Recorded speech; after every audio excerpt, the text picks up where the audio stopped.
Ça va ou quoi les amis, vous allez bien? Faites-moi du Brûle Jamel Comedy Club. Ça va? Yes. Des fois, vous avez pas envie de balayer votre mère?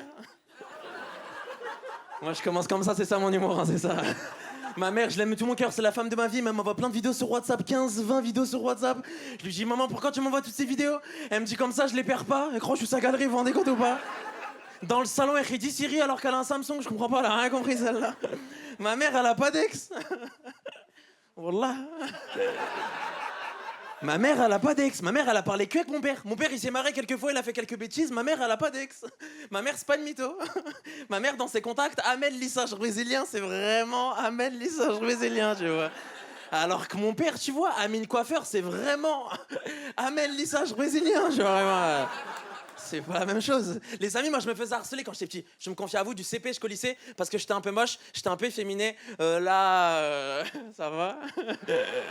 Je me faisais harceler par mon ancien camarade de classe. Je dirais pas son nom parce que sinon il va me trouver.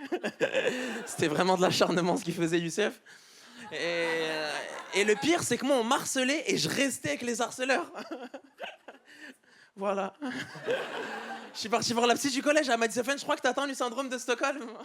Je lui ai dit madame, j'ai pas compris.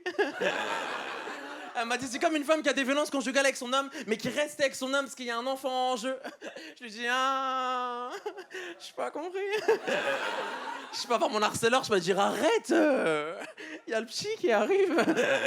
Ça marche pas. Elle m'a dit est-ce que t'as vécu du cyberharcèlement? J'ai dit non, je préférais sur place. Yes. Les amis, ma mère, on a parlé de ma mère au début, ma mère elle veut le casque Apple. Vous avez suivi le casque Apple sur les yeux, vous avez suivi ou pas? Les amis, vous parlez français ou pas? Comme ça je sais. Les amis, le casque Apple, ça vient de sortir pour les gens qui n'ont pas suivi. C'est un truc que tu mets sur les yeux. Ta vie, elle change pas. Il y a des écrans qui se rajoutent et tu gères avec tes mains. Voilà, tu deviens italien. Voilà, 3500 €. 3500, pas dinars, hein. 3500 €. Il y a des gens en Amérique qui marchent dans la rue avec un Clio 3 sur les yeux, c'est fou. Avec un SMIC côté passager, c'est fou. 3500 €. En plus, on s'est tous dit, on va pas acheter. On va pas céder à ça. Pour les gens, ça peut être la plus belle technologie. On va pas céder. 3500 €, c'est quand même un prix quand même. Attention, on avait dit ça pour les AirPods. Vous vous rappelez quand c'était sorti? AirPods 200 €, on avait dit non, trop cher. Tout le monde a des AirPods maintenant. Les écouteurs filaires, c'était devenu. C'est la honte maintenant d'avoir des écouteurs filaires, je te jure. La fois, j'ai croisé un sans-abri, il avait des AirPods. Pas de prise, hein, pas de téléphone, hein. Juste le style. Chocolat Lamello. iPhone X, 1000 €. On avait dit non, vous vous rappelez ou pas? 1000 € un téléphone, tout le monde a un téléphone 1000 € maintenant. Macron, on avait dit non. Hein. Regardez maintenant, c'est sûr on va céder. 3500 €, ça pourra changer notre vie. On pourra marcher dans la rue à Saint-Denis, on sera à Bali. C'est fou, hein. Mentalement, t'es à Bali, physiquement, t'as plus tes clés. C'est bizarre, vraiment. C'est bizarre. Et moi, j'aimerais que le sans-abri maintenant qui a les AirPods et qui a le casque Apple dans 10-15 ans, il marchera dans la rue sans abri, paf, avec abri. Et ça l'aidera. C'est ma meilleure blague, vraiment. Le harcèlement, c'est vrai, on va revenir sur le harcèlement. C'est vrai, le harcèlement. C'est malheureux ce que je vais dire, mais c'est vrai. Mais c'est grâce à ça que je suis là, je suis devant vous. Moi, je me faisais harceler. J'étais vraiment efféminé. Je faisais tout comme mes sœurs. J'avais 2 grandes sœurs, je faisais tout comme elles. Je regardais tous les épisodes de Total Spice, tous les épisodes. J'étais Clover. Vraiment, et je te jure, je me faisais frapper aussi dans tous les collèges où j'allais. Je te jure, harcèlement tour. Vraiment, harceler préféré des Français. Mon père, il m'a donné une technique. Il m'a dit, vas-y, Stéphane, l'année prochaine, prends ton courage à deux mains, frappe quelqu'un dès la rentrée. Comme ça, tout le monde sait, il faut pas jouer avec toi. Je l'ai écouté, j'ai frappé quelqu'un dès la rentrée. Mais après, j'ai culpabilisé, je me suis excusé. J'ai dit, excuse-moi, Sarah, ça se fait pas et tout. En plus, c'était en fauteuil roulant et ça devait tomber sur toi.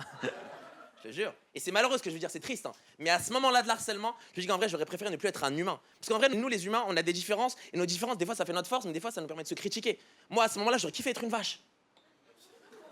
Il n'y a pas d'harcèlement chez les vaches. Il n'y a pas une vache efféminée. Il n'y a pas de vache efféminée. Il n'y a pas de vache efféminée, je le jure. Ils se ressemblent toujours, il n'y a pas de vache efféminée, je le jure. Il n'y a pas de hiérarchie politique. Il n'y a pas une grosse vache blonde qui va prendre le pouvoir et qui va dire on va virer tous les Arabes. À part en France, ça n'existe pas. Je te jure, il n'y a pas de problème de genre. Il n'y a pas une vache qui s'est levée le matin à me dire je me sens pas vache. Je me sens poule, voilà vraiment. Je me sens pas me, je me sens cote-cote. Et je te jure. Et grâce à elle, on a de nouvelles phrases. Oh la vache, vous connaissez cette phrase, oh la vache? Comment elle a été inventée cette phrase, oh la vache? Qu'est-ce qui s'est passé? C'est sûr, moi je pense que c'est 2 potes, ils ont vu une vache, ils ont dit oh la vache. Et le pote il a noté, oh, bon on va prendre cette phrase. Et il la ressort. Il est juste dans d'autres phrases. Vachement bon. Vous connaissez cette phrase vachement bon aussi? Des fois, on dit vachement bon, on mange même pas de la vache. C'est fou, hein. Mon pote, avant, il mangeait des patates. Il m'a dit, c'est vachement bon. Mais j'étais fou ou quoi, sale bâtard? Tu manges des patates? Et des fois que je mange de la vache, je dis ça, c'est patate. Mais ferme ta gueule, qu'est-ce que tu racontes là? Et mais là, on a niqué la langue française, je te jure. Malheureusement, on l'a niqué. Elle marchait très bien la langue française, on l'a niqué. Déjà, le mot niquer, il a pas sa place dans cette phrase déjà. C'est fou, hein. Vous vous rendez compte, on est passé de je te crois pas à ma bite. C'est fou, hein. Je te crois pas, ça marchait très bien. On a dit non, ma bite.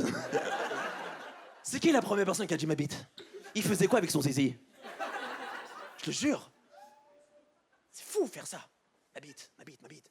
Le choc de génération, moi je vais l'attendre. Je parlais avec mon père, il va me dire j'ai acheté la dernière voiture. Je dis arrête ma bite, il va me frapper direct, vraiment, il va rien comprendre. Je te jure. Qui a inventé le mot guili-guili?